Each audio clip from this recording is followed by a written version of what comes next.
শিশুর স্বাদ, কাজী নজরুল ইসলাম। আমি হব সকালবেলার পাখি, সবার আগে কুসুম বাগে উঠবো আমি ডাকি। সূর্যি মামা জাগার আগে উঠবো আমি জেগে। হয়নি সকাল ঘুমো এখন, মা বলবেন রেগে। বলবো আমি আলসে মেয়ে, ঘুমিয়ে তুমি থাকো।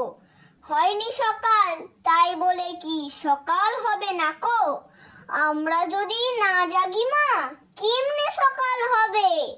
তোমার ছেলে উঠলে মাগো, রাত পোহাবে তবে।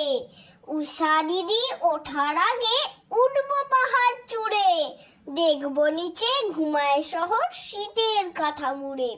ঘুমায় সাগর বালু চড়ে নদীর মোহনায়। বলবো আমি ভোর হলো যে সাগর ছুটে আয়। ঝর্ণা মাসি বলবে হাসি, খোকন এলি নাকি। বলবো আমি নইকো খোকন ঘুম জাগানো পাখি।